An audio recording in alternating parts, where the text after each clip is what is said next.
রাশেদ ভাই জিন্দাবাদ জিন্দাবাদ রাশেদ ভাই জিন্দাবাদ জিন্দাবাদ রাশেদ ভাইয়ের আগমন। শুভেচ্ছার স্বাগত। কায়ুম, আমার ছেলেরা আসেনি? হ্যাঁ ওই তো এসে গেছে।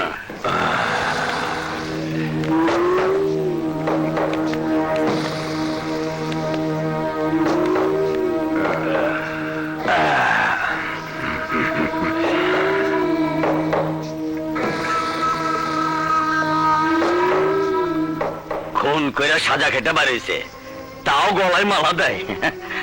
দেশের নেতারা দেখলে জুতা দিয়ে পিটাইবো।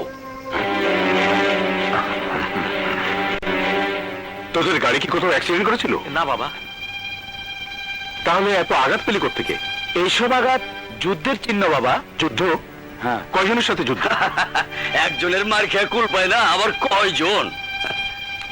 এই বাদরটা কে রে? আমার বউয়ের মামা, খায় দেয়, টুকটাক কাজ করে। এই তোর হাতে কি? আপনার জন্য টেলিগ্রাম, ইংরেজিতে লেখা। পড়তে পারবেন না বাংলায় কয়ে দেবো? এই পর। পড়তাছি। আরে হারামজাদা, এই কে? মাফ করে দেন। এইখানে যে লেখা আছে আমি তাই কইতাছি। পড়। রাশেদ খান, তুই জেলে 14 বছর ছিলি, তাই গ্রামে শান্তি ছিল। গ্রামের শান্তির জন্য বলছি, তুই গ্রামে ফিরে আসিস না। বাবা, আরে আমার কোনো দোষ নাই, সব টেলিগ্রামে লেখা। এই বাকিটা বল। তুই বাঁচতে চাইলে অন্য কোথাও চলে যা, আমাদের গ্রামে ফিরে আসিস না। এটি তোর শত্রু বিপ্লব চৌধুরী গরিবের দাদা। ওর এত বড় সাহস! সাহসের দেখছেন কি? আমার দুই ভাগনার অপরাধের শাস্তি তো দাদাই দিছে। চুপ করো মামা। আব্বা হুজুর, আপনি শুধু একবার হুকুম করেন, আপনার এই 3 ছেলে ওই দাদার বাড়িতে ঢুকে মাথা কেটে আপনি গ্রামে প্রবেশ করা মাত্রই আপনার পায়ের সামনে এনে হাজির করবো। এই চুপ কর! তুই আমাকে জন্ম দিয়েছিস না আমি তোকে জন্ম দিয়েছি? তোর জন্মের আগেই আমি ছিলাম এই অঞ্চলের রাজা। যা কবরস্থানে গিয়ে ওই দাদার কবর খুলে রাখ, আমি ওর লাশ নিয়ে আসছি।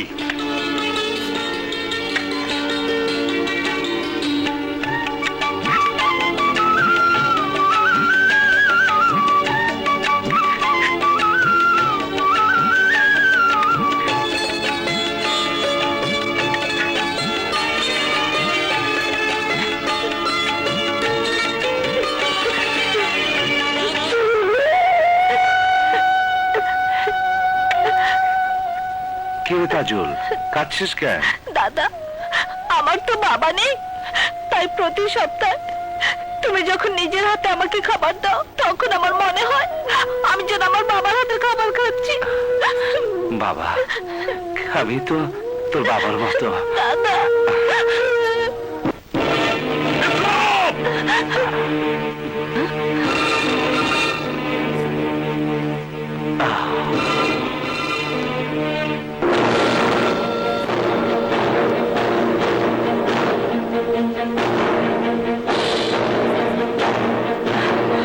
রাশেদ খান, কি চাও তুমি এখানে?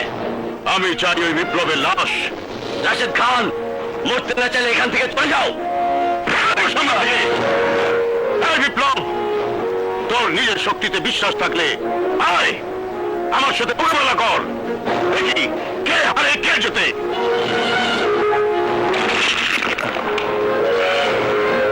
বিপ্লব, এতিম বাচ্চাদের কথা ভেবে নিজের দায়িত্ব থেকে দূরে সরে যাসনি। যখন প্রয়োজন তখন যোদ্ধাদের যুদ্ধ করতেই হয়। যা, শেষ করে দে তোর শত্রুদের।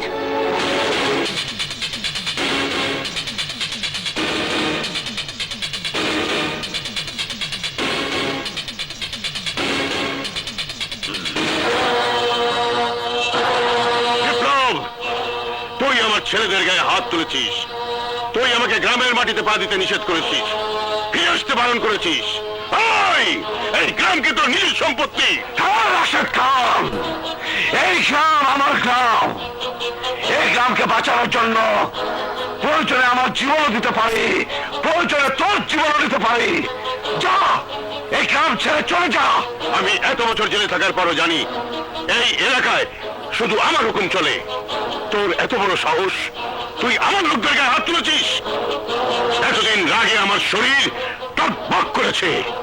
প্রতিদিন ভেবেছি কবে বাইরে আসবো আর তোকে এই দুই হাত দিয়ে পিষে মারবো।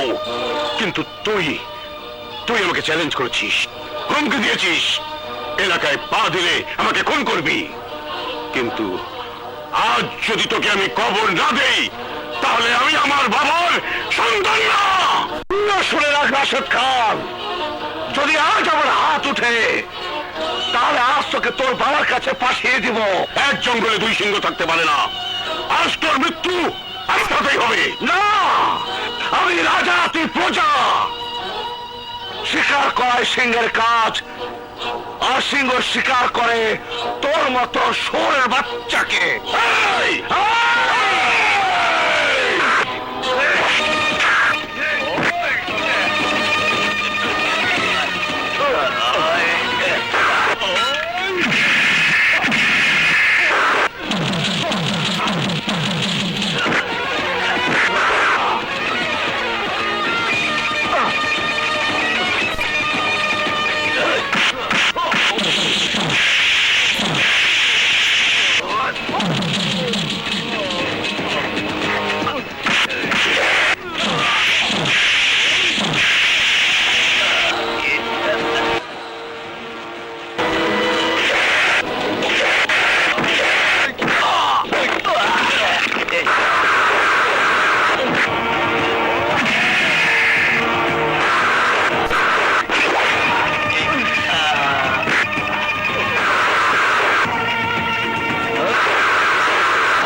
শিউলি!